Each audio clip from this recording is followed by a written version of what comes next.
بھارت میں مسلمانوں پر مظالم، کرپشن کی سیاست اور زوال پذیر فوج، ایک گرتی ہوئی طاقت کی تصویر۔ جمہوریت کا دعویٰ، سیکولرزم کا نعرہ، لیکن حقیقت آج کا بھارت مذہبی تعصب، بدترین کرپشن اور عسکری زوال کی دلدل میں دھنسا جا رہا ہے۔ مسلمانوں کے خلاف ریاستی جبر، سیاست میں بڑھتی کرپشن اور فوجی اداروں میں بد انتظامی نے بھارت کے مستقبل پر سنگین سوالات کھڑے کر دیے ہیں۔ گزشتہ چند سالوں میں بھارت میں مسلم غیر معمولی اضافہ دیکھا گیا ہے۔ 2019 میں متعارف کرایا گئے شریعت ترمیمی قانون CAA اور نیشنل رجسٹر آف سٹیزن یعنی NRC نے مسلمانوں کو واضح طور پر نشانہ بنایا۔ اس قانون کے تحت لاکھوں مسلمانوں کو شریعت ثابت کرنے کے نام پر حراست اور بے دخلی کا سامنا کرنا پڑا۔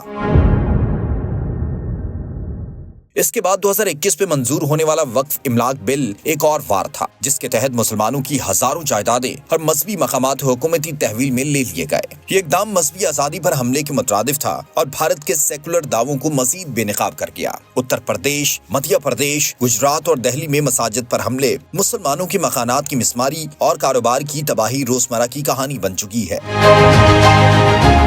ریاستی مشینری کی سرپرستی میں ہونے والے فسادات اور نفرت انگیز تقاریر نے معاشرتی تانے بانے کو شدید نقصان پہنچایا ہے۔ اگر بات کریں مقبوضہ کشمیر کی، تو مقبوضہ کشمیر میں ظلم اور آرٹیکل 370 کی منسوخی 5 اگست 2019 کو بھارت نے یک طرفہ طور پر آرٹیکل 370 کو منسوخ کر کے مقبوضہ کشمیر کی خصوصی حیثیت ختم کر دی۔ یہ اقدام نہ صرف بین الاقوامی قوانین بلکہ خود بھارتی آئین کی بھی خلاف ورزی تھی۔ اس فیصلے کے بعد سے اب تک مقبوضہ کشمیر کو دنیا کی سب سے بڑی فوجی چھاونی میں تبدیل کیا گیا ہے۔ مسلسل کرفیو، انٹرنیٹ بلیک آؤٹ، جبری گمشدگیاں اور ماورائے عدالت قتل معمول بن چکے ہیں۔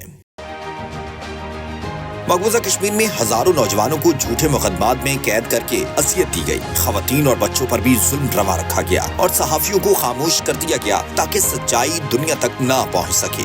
لاکھوں کشمیریوں کو گھروں میں محصور کر دیا گیا، انٹرنیٹ اور موبائل سروسز بند کر دی گئی اور ہزاروں نوجوانوں کو گرفتار کر کے عقوبت خانوں میں ڈال دیا گیا۔ کشمیریوں پر ظلم کی یہ داستان آج بھی جاری ہے، مگر عالمی برادری کی خاموشی بھارتی حکومت کو مزید ظلم پر اکسا رہی ہے۔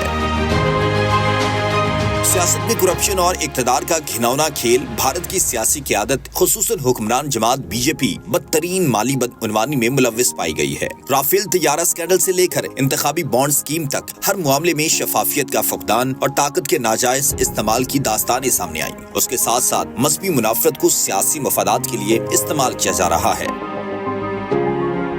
BJP اور RSS کے زیر اثر ہندوتوا ایجنڈا اب بھارتی پالیسی کا حصہ بن چکا ہے، جس کا سب سے بڑا نشانہ مسلمان اور دیگر اقلیتیں ہیں۔ مذہب کو سیاست کے لیے استعمال کرنا، اقلیتوں کے خلاف نفرت پھیلانا اور ہندوتوا ایجنڈے کو فروغ دینا اور بھارتی سیاست کا معمول بن چکا ہے۔ BJP اور RSS کھلم کھلا اقلیتوں کے خلاف زہر اگل رہے ہیں اور اس پر فخر بھی کرتے ہیں۔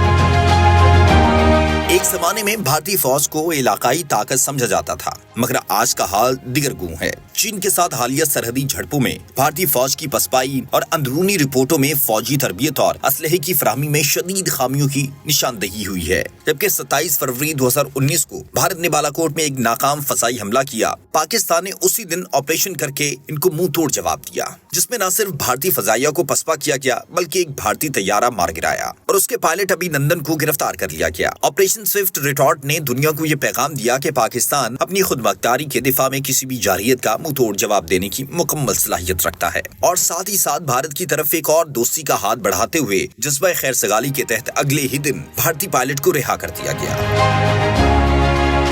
موجودہ پاک بھارت کشیدگی، خطرات کے سائے، پاک بھارت تعلقات ویسے تو آزادی کے بعد سے ہر دور میں ہی کشیدگی رہی ہے، مگر حالیہ پہلگام واقعے کے بعد مزید کشیدہ صورتحال ہو چکی ہے۔ مقبوضہ کشمیر میں بھارتی مظالم، سرحدوں پر بلا اشتعال فائرنگ اور پاکستان کے خلاف بھارتی سیاسی بیانیہ کشیدگی کو مزید ہوا دے رہا ہے۔